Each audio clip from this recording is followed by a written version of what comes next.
ఈరోజు వాక్యము హెబ్రీయులకు రాసిన పత్రిక 11వ అధ్యాయము 4వ వచనం.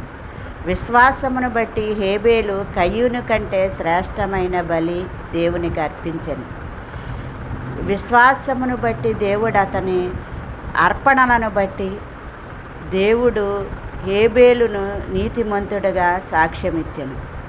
అతడు మృతి నొందిను ఆ విశ్వాసమును బట్టి మాటలాడుచుండెను. దేవుడు వ్యక్తుల విశ్వాసమును బట్టి అర్పణలు అంగీకరిస్తాడు. అలాగే వ్యక్తుల సాక్ష్యమును బట్టి నీతిమంతులుగా తీర్చబడతారు. అలాగే వ్యక్తులు మరణించినప్పటికీ కూడా నీతిమంతులైన వారు మరి మాట్లాడతారని ఇక్కడ దేవుని లేఖనాలు సెలవిస్తున్నాయి. అంటే హేబేలు మరణించినప్పటికీ ఆయన రక్తము భూమిలో నుండి దేవునికి మొరపెట్టినప్పుడు దేవాది దేవుడు పరలోకము నుండి